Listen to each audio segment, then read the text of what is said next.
So, building bridges. So these are strategies for building um, those critical relationships with students within a school community as a dean. One of the uh, one of the mistakes that are made quite constantly is new deans or even experienced deans believing that they have to kind of like shock and awe. You got to be like the big bad wolf to get the attention of the little piggies. That kind of mentality, like the more space you take in, the more air you suck out of the room, the more fear that you create. Well, you call it respect, but you're really trying to generate fear to get the children's attention. Um, the more you do that, the more you push them away, and you become a caricature. You become that thing, that person, that entity that is not there for them, but there only to address problems or issues, or often even create them. So it's very important, and I've said this in the previous video, how it's very important to really hone in on relationships. So here are some strategies on building those bridges. So this chapter 11 of from classroom to dean of students, the key for successful transition. Those of you who are thinking about stepping into the role of being a dean of students, hopefully not dean of discipline. I think schools should not use that term at all. Dean of students, because your job is to really be the center of creating a amazing school community culture for students to thrive in. And then if there are issues, you're there to be part of solving and bringing those who are out of sorts back to center again. So this is chapter 11, building bridges, strategies and techniques for developing positive relationships with students as the dean of students. So I'm going to go through this. Has eight strategies in here. I'm just going to touch on maybe three or four of them, the ones that stand out the most. And the first one, actually, the first two actually are connected. The first one is showing genuine interest. Pardon me, a little parched there. Showing genuine interest. And the second one is listening carefully. I can't tell you the number of times early on as a dean where students were talking to me about what happened or what it's upsetting them or about an incident. And I'm sitting there, looking at them as they're talking. And the kid says, "Mister, you're not even listening." And I'm like, okay, I'm doing everything, right? I'm sitting here, I'm looking at you, I'm staring at you.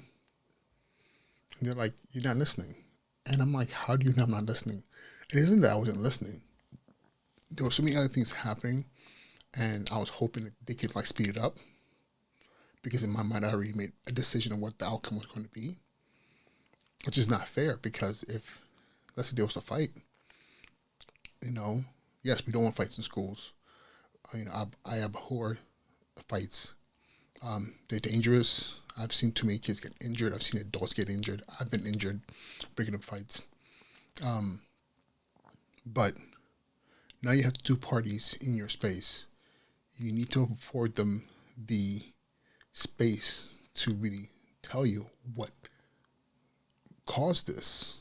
Because if you know what caused it, there's a great chance you could be able to resolve it, or at least or at least address it in a manner where the likelihood of it repeating itself is low. And often, because in my head I'm thinking, okay, let's get through this, I really wasn't listening. And the thing is, kids know when you're not listening, and it's kind of embarrassing when a kid says, "You're not even listening," or even worse, "What did I just say?"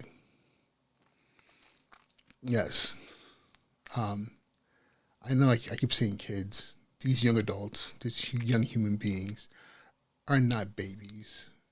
Especially if you work in secondary schools, even in elementary school. kids are so much more self-aware, and we're training them to be so much more self-aware. So with that comes a level of boldness, and for them to and the boldness leads them to be willing and be fearless in questioning what they're experiencing in that moment. So showing genuine interest is very, very important. Everything from the individual students in your school, like outside of problems, outside of just as part of school culture, knowing Tommy and what Tommy does and what makes Tommy tick, understanding Anna and why she's so giggly and whatever the case may be. Understanding that Carlos is going to come to you every day or every other day with a knock joke. Yes, sometimes it might be in doing the most inappropriate times, but they're going to come to you because you've kind of become their guy or their gal. In their minds, you're the cool adult in my life that can go to and be a kid. I know you never turn me away. And that requires you to sustain that because you never know when they'll really need you for other things. And that established trust is going to pay dividends in being able to help them and help others as well. So definitely showing genuine interest in all members of your community, all students, as well as teachers and people around the space that you're building. Then of course listening. You gotta develop really good listening skills. The head nods, the acknowledgement of what's being said, the ability to even repeat, even ask them to pause and say, hey, let me repeat what you said. I just want to make sure I heard you correctly. Those things are very, very important because what it does is shows the child or the student or the young adult that there's a certain level of care that you're putting into the work, and it's also a certain level of care that you're putting into the space that you've created for them to share with you.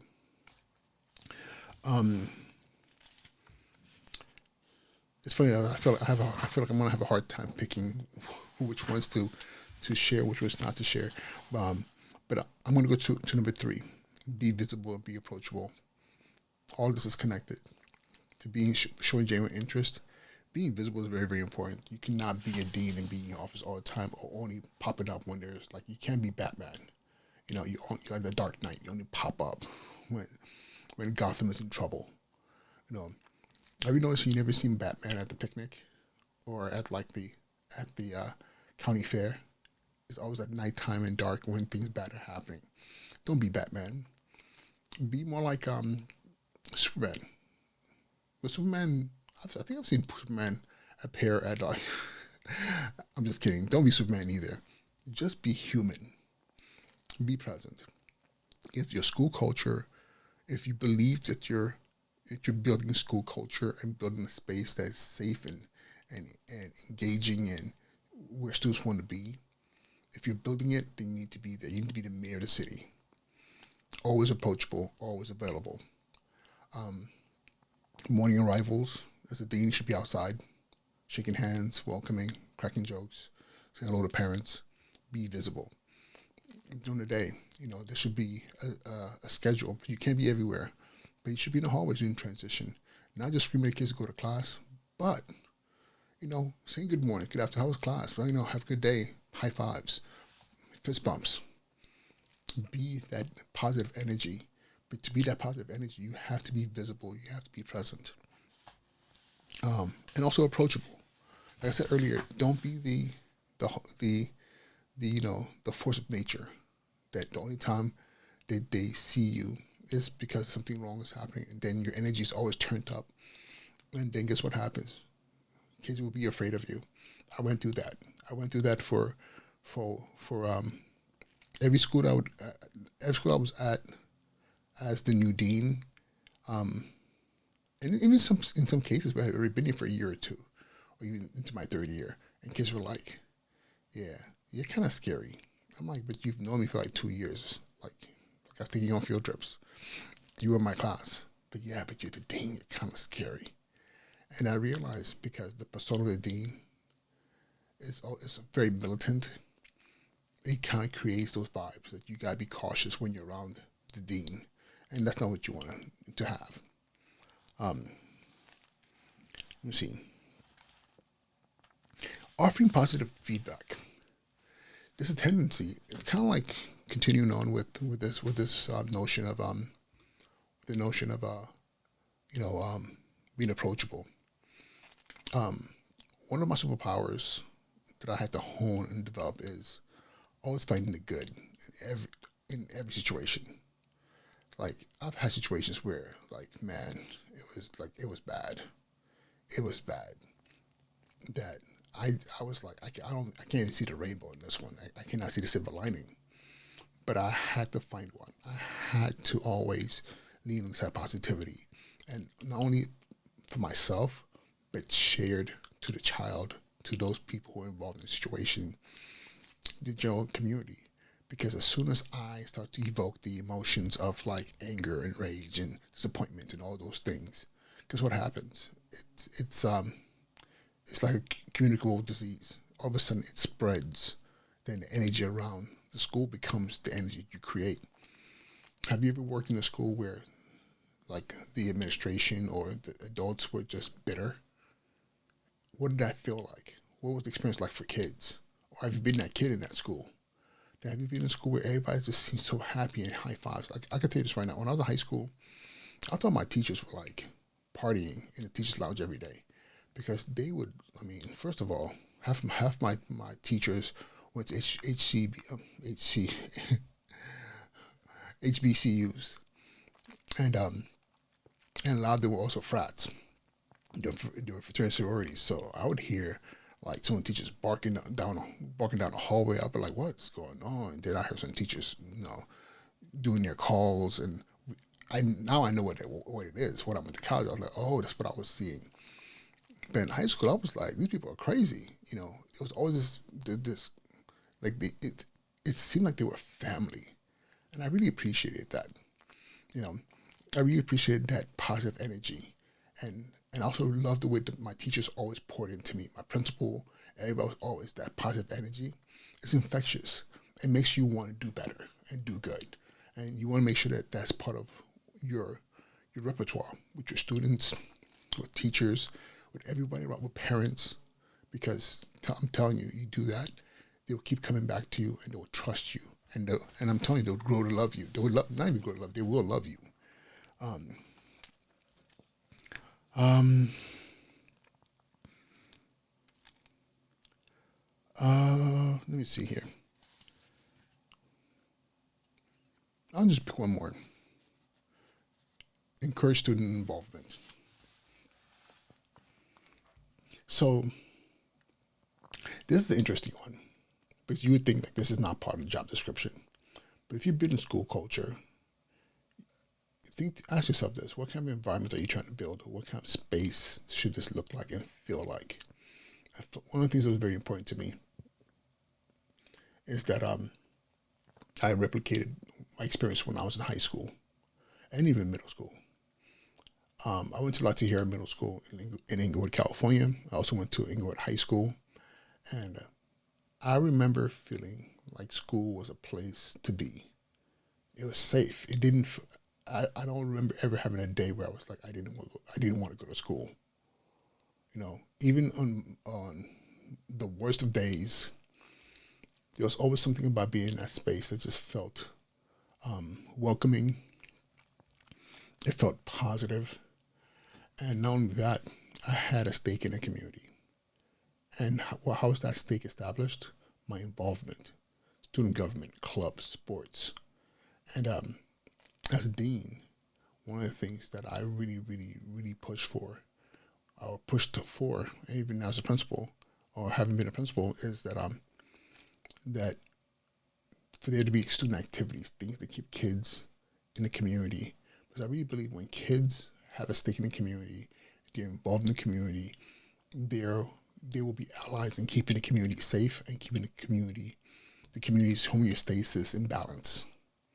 So, it's very important to encourage student involvement. If you're a dean in a school that's not a club, talk to your principal. Like, how do we get more? Talk to the teachers, talk to the teacher union. How do we get more involvement? How do we get more teachers to volunteer, start clubs? Because I'm telling you, when kids love the space that they're in, they're least likely to tolerate the behaviors of others that will jeopardize those spaces, and those activities. So yeah, that's what I want to share for now. Um, Again, this is all from my book, from classroom to dean of students. Even though I didn't go from the classroom to dean of students, I was actually hired into education as a dean. But I learned a lot. Having been a dean in 3 different schools, then also trained 6 or 7 deans, I think, 6 or 7 deans, or mentored over the course of my career. Um, yeah, I so this is my gift to those who are out there who are like, I can't find anything that, or there are limited options for guides on how to do the job or what things I should be thinking about in the role of being a dean, and not only being a dean but being a successful dean, building a school with amazing school culture where we're not putting out fires all the time, but rather we're creating a space where when issues come up, we can address them and bring everybody back to the center again. All right, y'all. With that being said, have a wonderful, wonderful rest of your day, and I'll talk to you soon. Be well.